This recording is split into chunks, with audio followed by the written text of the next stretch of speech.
Let's talk turkey. Yeah. All right, so picture this. Let me tell you about my experience over the last couple of days in Ice Green World. So, 2021. It's currently January 2021. Ice Green Snowballs is walking into its eighth year in business. Last year was rough for our business, just like the world, just to make it short and sweet. And we kind of just did what everyone else did. We kind of just been holding on, waiting to see what the next stage is going to be or what's going to be the next thing. And we were blessed last year, just at the end of last year, in our county here in Prince George's County, Maryland. We were authorized or awarded our first grant that we ever applied for, the Restaurant Resiliency Fund, which is made available to county members that are legitimate businesses here in the county. And we're one of those businesses, and we're in our seventh year. I'm trying to make this story short, and I don't really want to drag it on. But I was thankful because we were awarded $25,000. And to a lot of people, that's not a lot of money, but for a small food truck, that's a tremendous amount of money for it and that gives us an opportunity to be able to expand our business, clean up some of our debt, and to be able to move forward into the next phase and possibly scale up, right? So we were awarded the money, and I've been strategic about what I planned on doing and how I was going to implement this upcoming year. I won't start until April 1st, and this money will be tremendous because it'll allow me to pay my lease in advance. So all we have to do really is move forward with just executing for the year. I can order my supplies and my inventory and get everything that I need to get started. Well, as I'm putting together my budget, I determined that I needed to order T-shirts, right? So included in this is our technology, which we've upgraded, which will be hands-free, which will be a better opportunity for our customers to be able to be in a safer environment, including our employees especially. And we've upgraded and we've spent some money. We're going into the season knowing that we're going to wrap our vehicle, so we're planning on upgrading a lot this year. So what I wanted to do was actually reach out to customers. So I've been awarded this grant, and maybe I'm wrong in my philosophy, but I don't feel wrong. So everyone is not authorized this money, but I have an opportunity to be able to share what I've been awarded from the county and from the state of Maryland. So I've been awarded this $25,000. So in my mind, I figured a lot of businesses that are struggling here in the county, I should invest my money or reinvest my money into myself by going through small businesses directly in my location. So I know that they're having just as much of a hard time as I am, but if I've been authorized this money and it's a benefit to me and my family and to my business, why should I not go out to other small businesses like me and try to find what products and what services that they're willing to use that I can, hey, say, hey, here's money, because I'm going to have to do it anyway, right? I could go to a major corporation based out in BFE, whatever state, and just give it to them, and it's a huge benefit for their tax bracket, but it doesn't do anything for us here in our local area. So I reached out to a location, a t-shirt location, just to be specific, in the general area. So we purchased a Christmas gift from them. The gentleman that owns the business was trying to be customer service friendly. Let's just say that. You could tell that he was putting forth effort, right? Or trying his best not to be rude. um, anyway, long story short, we made a purchase from him. I thought it'd be cool. Once I was awarded the grant, he was the first person I thought about. And I said, okay, cool. So I'll go back and I will do business with him if he's willing to do business with me. So I initially came back to him and I presented myself and I said, hey, I'm the owner of this company, Ice Green Snowballs. My wife and I were here a couple of weeks ago. We, made a purchase from you. I was, impressed with the quality of the product. Do you do this? Are you willing to set up maybe a contracting situation with small business in the local area? Because I'm looking to sell merch via our website here, right? And through social media. So we're trying to gain a following. We're trying to create something. Are you willing to be one of those companies that can supply the materials that we need for resale? You know, pretty cut and dry. That's what he does. He's in that, you know, apparel world, t-shirts, hats, and hoodies and whatnot, right? He said, of course, you know. I said, perfect. I said, you know, what would be a great day to come out and work with you? I'd like to sit down and possibly, you know, look at your materials or look at your price list and see what you have available so that I can try to move forward. I'm planning on opening April 1st, and, you know, I'd really like to go ahead and start the process, you know. And he says, yeah, we'll set up this particular date, boom, boom, boom. We'll do it at 9:30 a.m. specific, right? So I said, okay, cool. I said, well, I got it on my calendar. I said, hey, thank you, man. Gave him my business card. Hadn't heard anything from him. 9:30 on that particular date gets there. I pull up. Now, this is where my problem is. Black people, black businesses, black entities, black organizations, black foundations, we get stereotyped because of certain things that we do that we need to make corrections on. So rather than say it's just everyone, I'm going to say all of us, right? Not to be specific. 9:30 shows up. I arrive at about 9:15. I'm sitting there. It's early morning. We're in a location where no one is available to do business but the people that are preparing to sell, right? Business owners. I get there at 9:30.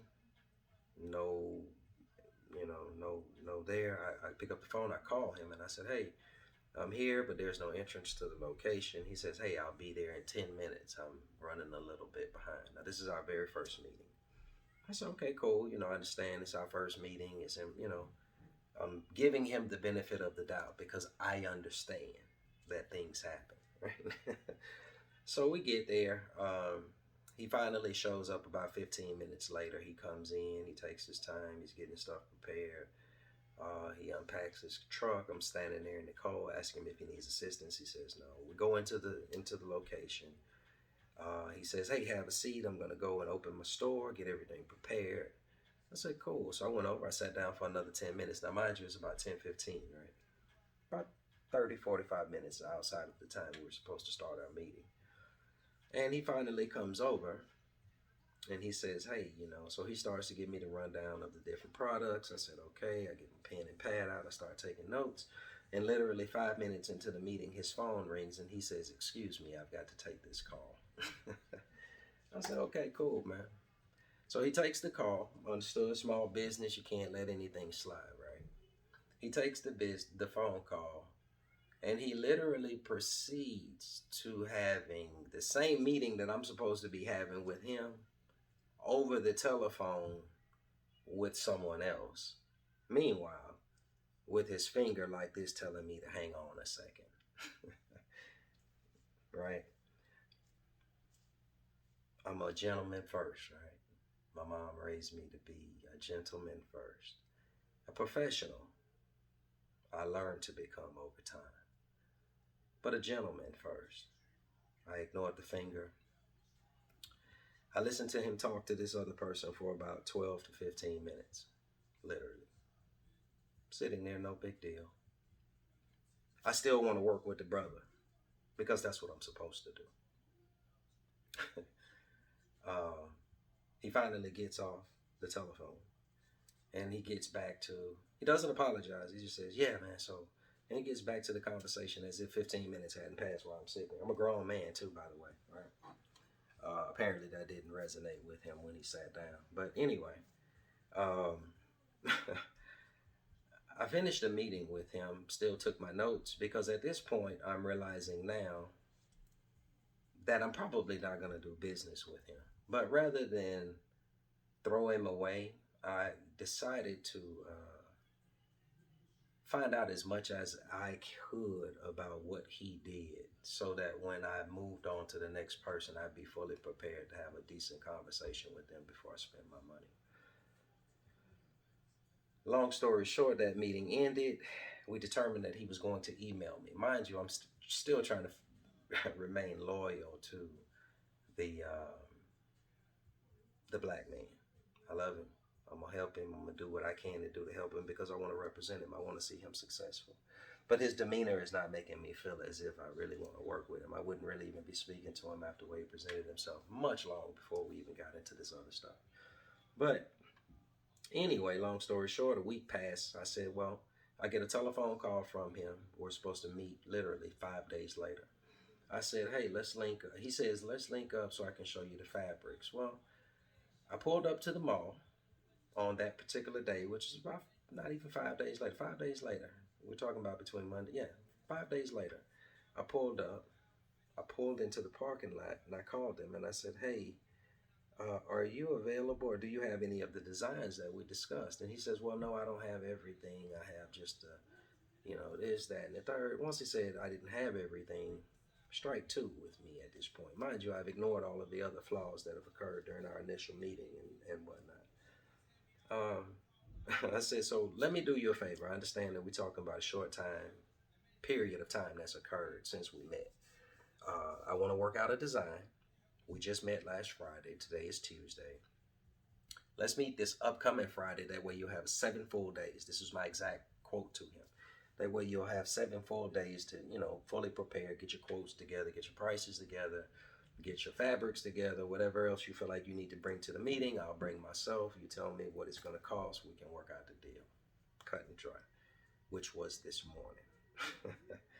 That meeting was supposed to occur at 9:30 this morning. So I got up just like any other day. I prepared myself, got organized, and I decided that I was going to go to the meeting just like I normally would any other business meeting or any other organized event that I'm attached to. And I arrived at about 9:15. I sat there. 9:30 turned. I decided I sent a couple of emails. 9:30 turned, and I said, okay, well, no phone call, no communication. It's 9:30 in the morning. I understand because I've been there, right? So I gave him another 15 minutes. No call, no answer. 9:45. Only because I was still sending emails and reading the news and doing the different things that I normally would do in the morning.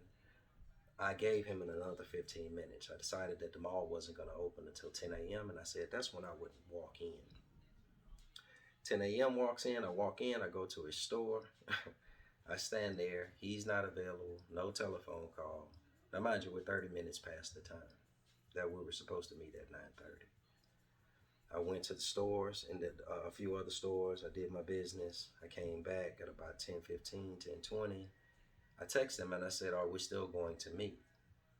I get a phone call from him about 10 minutes later. Now, mind you, it's about 10:30.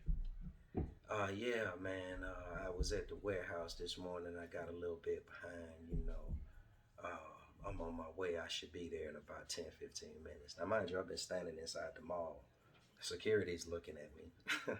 I have no purpose of being in the mall other than loitering at this point, right?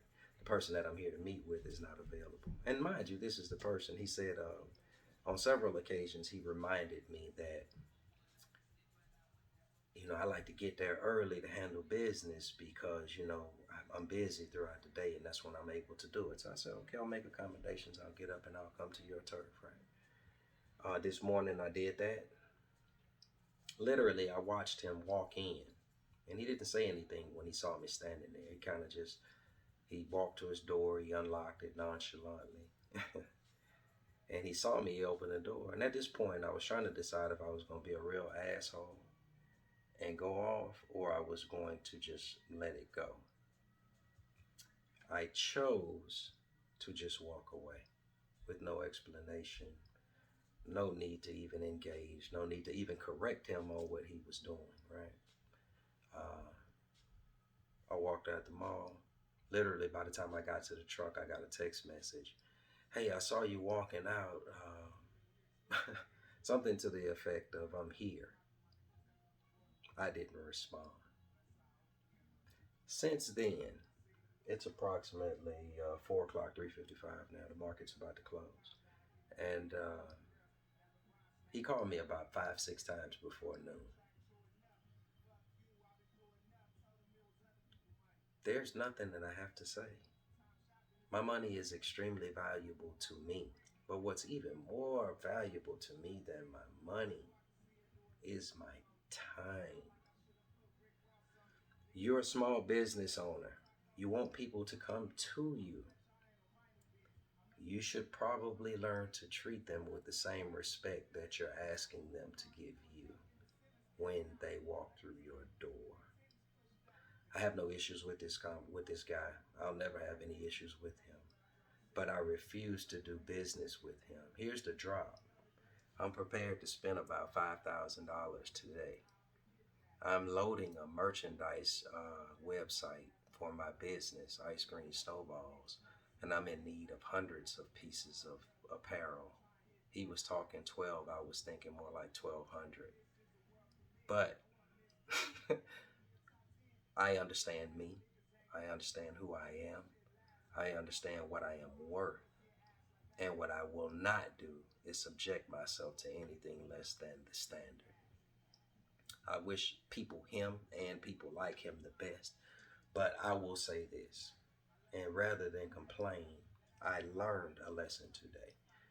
That if I say that I'm going to be somewhere, I will be there.